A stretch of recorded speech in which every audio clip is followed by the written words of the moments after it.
Algebra 1, nonlinear function, preparation for nonlinear function. Well, so far we learned about linear function and simultaneous linear equation. So we get into nonlinear function. Before that, let's review what we learned so far.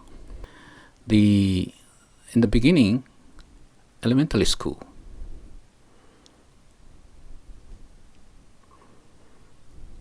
you learned integer, rational number, the irrational number, altogether real number, and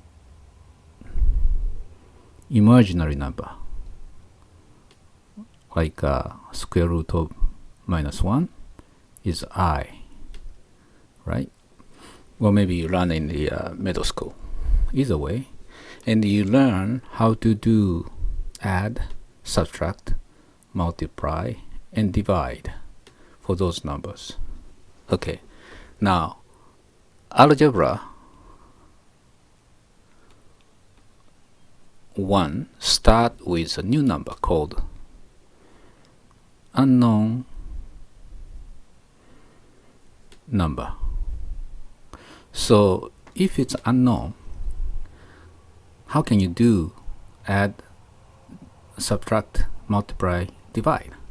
Okay, see, unknown number is, say we present it as x, 3x, 3 times x equals 9. So we know we can find out what the value of x is.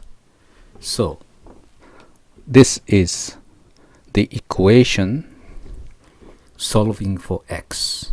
Right? We learned this one in the previous video. So this one, the power of algebra.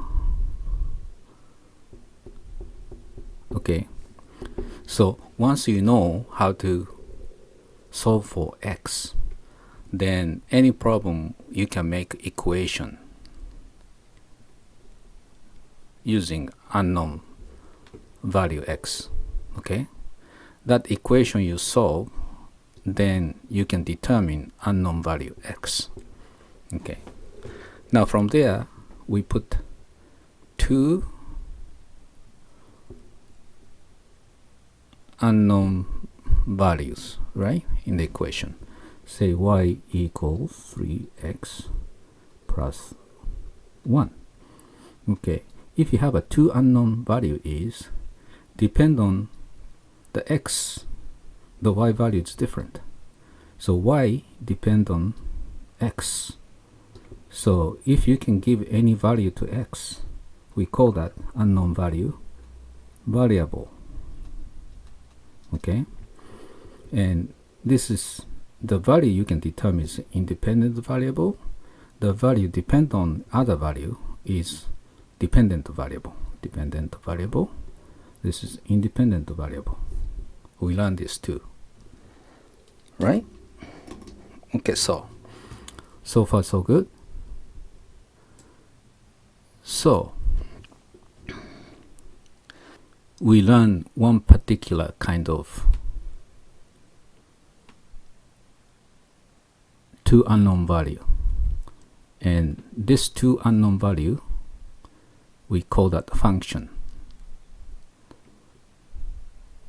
And the function is basically equation to solve with two unknown values. So there are many answers, and this answer, many answer, we use x, y coordinate, we plot the function, then visually we understand the visual parameter is related to the equation, right? That was a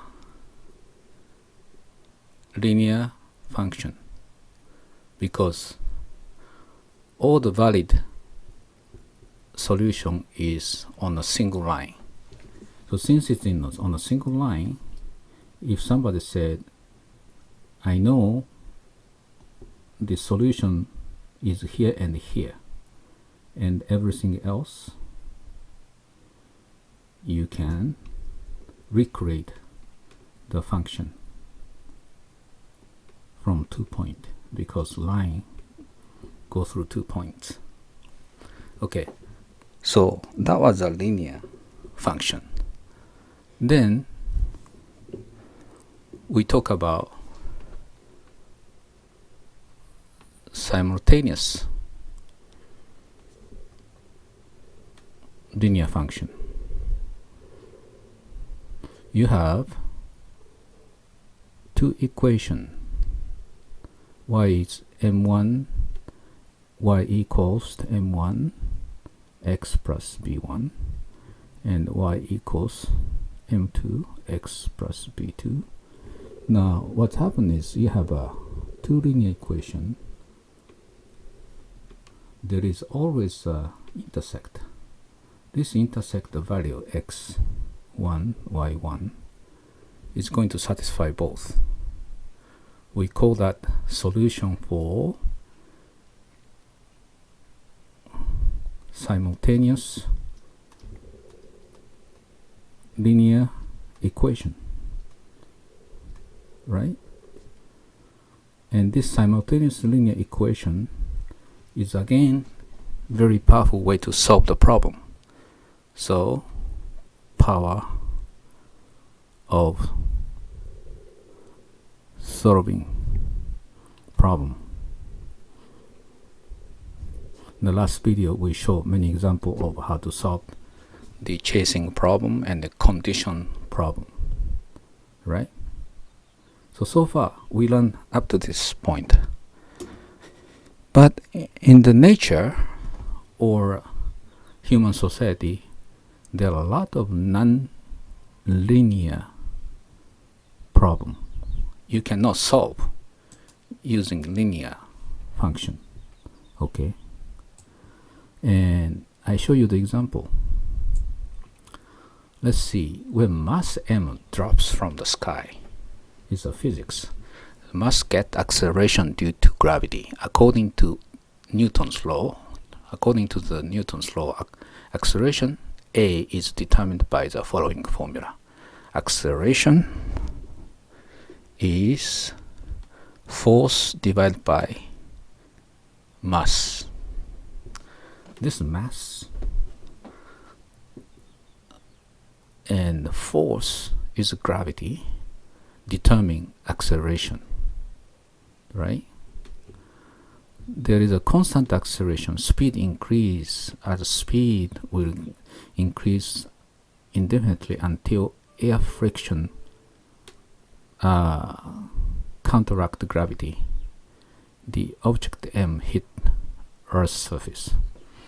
Okay, now the speed is going to be, suppose initial speed is 0, then at, speed keep increasing as time goes.